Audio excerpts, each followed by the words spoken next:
Hi, welcome to the Filmoviz Anima channel. This channel covers Hollywood movie and celebrity news, special for you movie lovers. Kung Fu Panda 4 retains the title. The fourth installment of Kung Fu Panda successfully defended its title last weekend, March 15 to 17, 2024. With $30 million, Kung Fu Panda 4 topped the standings while overcoming Timothée Chalamet's Desert Army Dune Part 2 for the second time in a row. Dune Part 2 although only earned $29 million, but overall has broken the $200 million mark in North America alone. While the international result is already around $290 million. This means that as per our prediction, Wanong and Reeves from W. Brothers, Dune Part 2 will cross more than $500 million worldwide during its release. And it looks like that result will be realized this week, although challenges will come from newcomers like the Roadhouse remake starring Jake Gyllenhaal, Russell Crowe's Sleeping Dogs, and especially Ghostbusters, Frozen Empire. Oh yes, positions 3 to 10 are respectively occupied by newcomers Arthur the King starring Mark Wahlberg, Imaginary, Cabrini, Love Lies Bleeding, Bob Marley's One Love, One Life, The American Society of Magical Negroes and Ordinary Angels.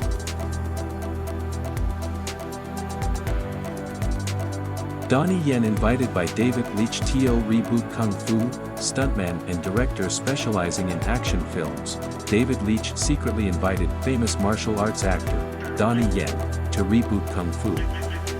As we know, Kung Fu was released by Hollywood in 1972, where David Carradine starred in the television series until season 3. Leitch, who is very fond of this series, wants to lift it to the cinema version because he smells a potential franchise.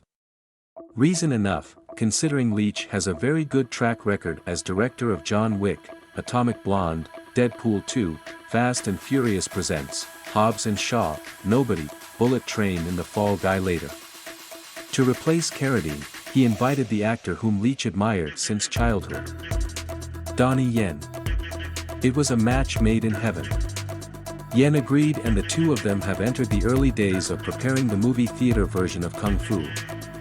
Yen's filmography seems too numerous to mention. Enough of Ip Man, Rogue One, Mulan, XXX Return of Xander Cage and John Wick 4 will instantly jog your memory. Keanu Reeves as Ghost Rider. Keanu Reeves once said that he regretted turning down the role of Wolverine. But his biggest dream since 10 years if he became a superhero character, it was the name Ghost Rider that he wanted.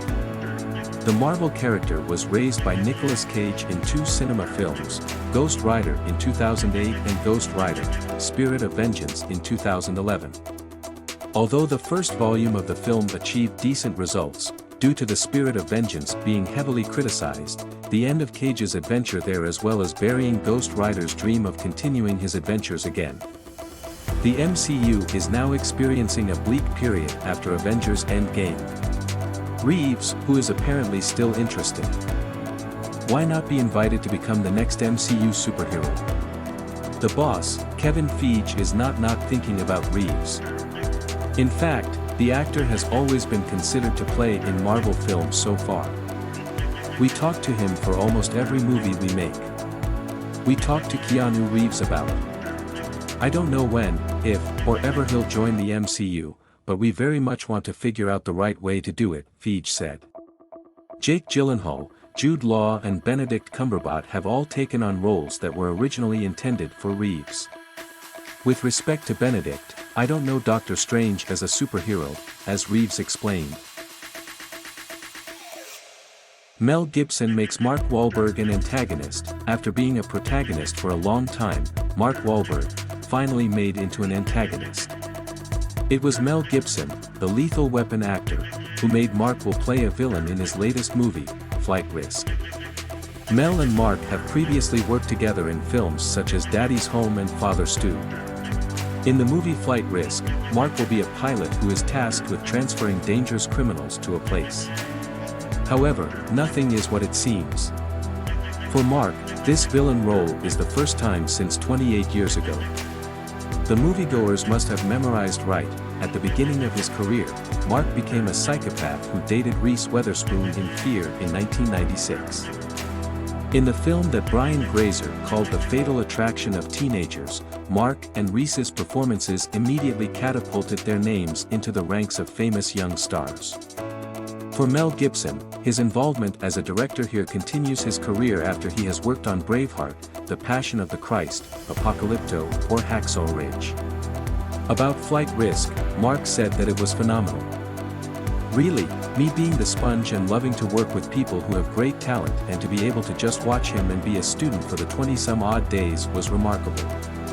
I play the craziest fucker you've ever seen. I haven't played a bad guy since Fear. It's off the charts. Timothée Chalamet is knocking on heaven's door, not Bob Geldof, Bob Seger, or Bob Tutupalli. After Bob Marley yesterday, it turns out that musician Bob Dylan, who will be present on the cinema screen. Still in the process of filming, the Bob Dylan biopic has been on the production schedule since 2023. But due to the SAG-AFTRA strike, filming has just started again. The biopic of the musician whose full name is Robert Alan Zimmerman will be titled A Complete Unknown. Playing the role of Bob Dylan is Timothée Chalamet, who has just warmed up with Wonka and Lisan Al-Gaib in Dune Part 2. Chalamet will be directed by filmmaker James Mangold, who previously made Walk the Line, a musical drama about Johnny Cash. Joaquin Phoenix, who played Johnny, won the Golden Globe Trophy as Best Actor at the time. Besides Walk the Line, movies like Copeland, Girl Interrupted, The Wolverine, Logan, Ford v Ferrari and Indiana Jones and the Dial of Destiny will definitely remind you of Mangold. The Bob Dylan biopic will also feature stars like Elle Fanning, Edward Norton, Boyd Holbrook and Monica Barbaro as Joan Baez. There is no official schedule for the release of this film. But if there are no obstacles, Chalamet's film, which tries to knock on the heaven's door, will be released to compete at the Oscars next year. Thank you for watching.